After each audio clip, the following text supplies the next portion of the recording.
നമസ്കാരം. ദിവസേന പലതരത്തിലുള്ള വീഡിയോകൾ കണ്ട് അത്ഭുതപ്പെടുന്ന സോഷ്യൽ മീഡിയ ഇപ്പോൾ കണ്ണുവച്ചിരിക്കുന്നത് UP മുഖ്യമന്ത്രി യോഗി ആദിത്യനാഥിലാണ്. സ്റ്റേഡിയത്തിൽ ക്രിക്കറ്റ് കളിച്ച് UP മുഖ്യമന്ത്രി യോഗി ആദിത്യനാഥ്. ഇതിന്റെ ചിത്രങ്ങളും വീഡിയോയും പുറത്തു വന്നു. ഓൾ അഡ്വക്കേറ്റ്സ് ക്രിക്കറ്റ് ടൂർണമെന്റിന്റെ ഉദ്ഘാടനത്തിന്റെ ഭാഗമായാണ് അദ്ദേഹം ബാറ്റ് ചെയ്തത്. 1-2 പന്തുകൾ നേരിടുകയും ചെയ്തു. ഏകന സ്റ്റേഡിയത്തിലാണ് ടൂർണമെന്റ് നടക്കുന്നത്.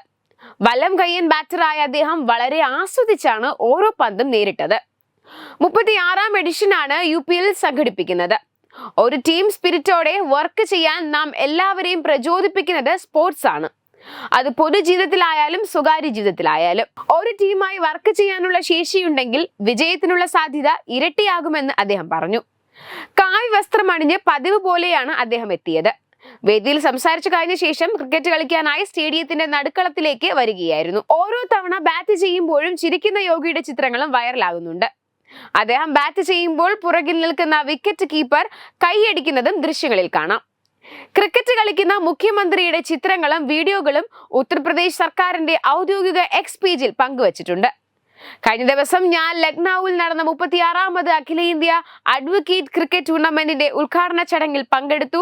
കഴിഞ്ഞ 10 വർഷങ്ങളിൽ ബഹുമാനപ്പെട്ട പ്രധാനമന്ത്രി നരേന്ദ്രമോദിയുടെ നേതൃത്വത്തിൽ രാജ്യത്ത് കായിക പ്രവർത്തനങ്ങളിൽ വൻ മാറ്റങ്ങളാണ് കൊണ്ടുവന്നിരിക്കുന്നത്. Khelo India, fit India movement, MP sports മത്സരം എന്നിവ ഇതിന് തെളിവാണ്.